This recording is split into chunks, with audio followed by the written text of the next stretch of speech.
Biddle Sr. I am the project director for the Faith Food Action Network at the Wisconsin Council of Churches. And to give you all a little background on the Faith Food Action Network, we have a grant with the Medical College of Wisconsin and their philanthropic arm, Advancing Healthy Wisconsin. And we received this grant to work with local churches in the Black community to build mutual aid projects around food insecurity in the Milwaukee community. So I've been doing this work since, I want to say, past February. This is my 4th year with the Council of Churches. I have worked in a variety of roles.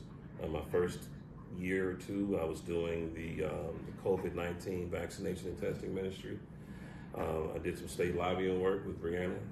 And now I'm doing the Faith Food Action Network. So I'm very happy to be here to talk about the work that we're doing and where we go from here. Yeah, and I am the Director of Ecumenical Innovation and Justice Initiatives and assist Eyon a little bit with my supervisor. networking and doing all sort of stuff. Right. So one of the things that we've been noticing as you've been working on this project is institutional breakdown. How the systems that were kind of working, let's not say they were ever fantastic and ever 100%, but they were kind of working in our community, are working less. Yes. Can you tell me a little bit about what you're experiencing with that? So this political time period in conjunction with the project has been very interesting. It's been very hard to get this project going, and for a variety of reasons, and I'll get to the institutional part. One, I think that there is a severe disconnect between what mutual aid is versus what churches do traditionally in their service model of charity and giving. And so that's been a challenge. Two, institutional breakdown. So we know that we have an administration that has been eviscerating the support services and the support networks that the federal government traditionally has provided, especially around food, healthcare, childcare, et cetera, et cetera. And so a lot of the traditional outlets where a church would go to get food, to do a food bank, like for example, we have one church, Ascension Fellowship, which is it's in the heart of the city. They were trying to do a food delivery service to the sick and shut-in. And so there's an apartment complex, kitty corner from the church, and they have gone to Feed America, they've gone to Hunger Task Force, they've gone to affiliate pantries in their neighborhoods, outside their neighborhoods, and they have not received any assistance for different reasons. And so people are downsizing their operations, streamlining their operations. People have become more apprehensive to collaborate, to provide more resources. Maybe in the past when they had more funding, when the political background, when the political lay of the land wasn't so volatile and chaotic. So it's been very, very elucidating because we are truly living in a difficult time, a challenging time, and traditional institutions and outlets and ways that we've organized in the past no longer apply. And that can be a very daunting thing, a very challenging thing, especially for churches who do not have a population of young people in their church. Mm-hmm. And so you're dealing with really a lack of cultural memory from the Black church perspective, and then just a shifting the political terrain that's necessitating us to be more creative and more communal, and some of those connections have not been made as well.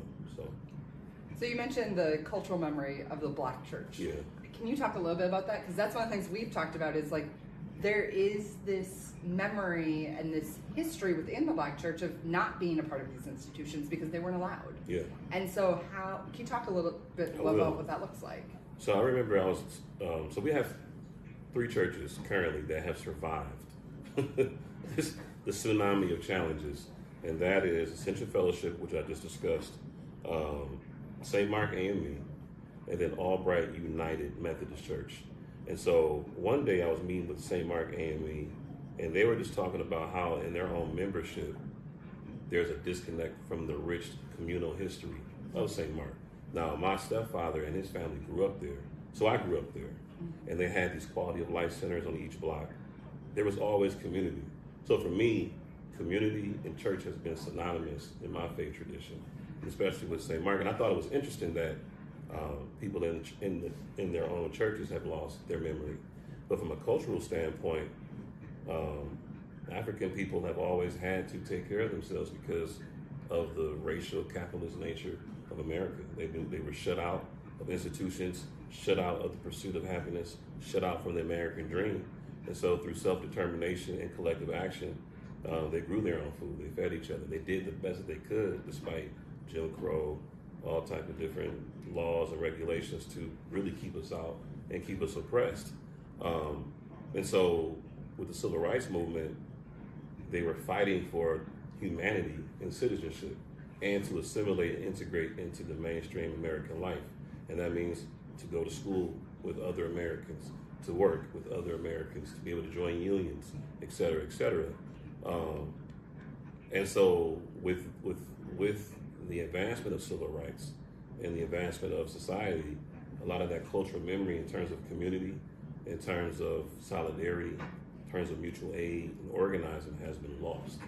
And so, and for a variety of reasons, and I think maybe one of the biggest death knells has been the pandemic, because a lot of people just didn't come back to the church. And I have talked to, I don't know how many churches I've talked to in the past 4 years. And I've actually sat down with churches and said, if you had to utilize me, what would you do? A lot of people just don't know. They can't answer that question. And a big piece of it is they're disconnected from the young people that grew up there. Those young people have not come back. And they're also, most of them are disconnected from the actual community that they surround.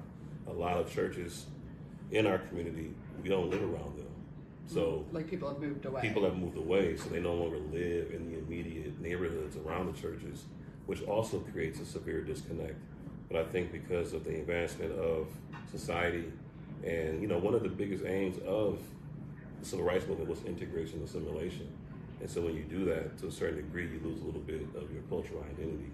And so those recipes kind of churches integrated into the system. Into the system. And we're like, okay, the system's going to hold us. The system's going to hold us. It didn't have us before, but now it's got us. Yeah, and I think, you know, and Du Bois always talked about the dual identity of the Negro, right? So like they know I'm not really American, but I am a part of this thing still, and I'm invested in it, right?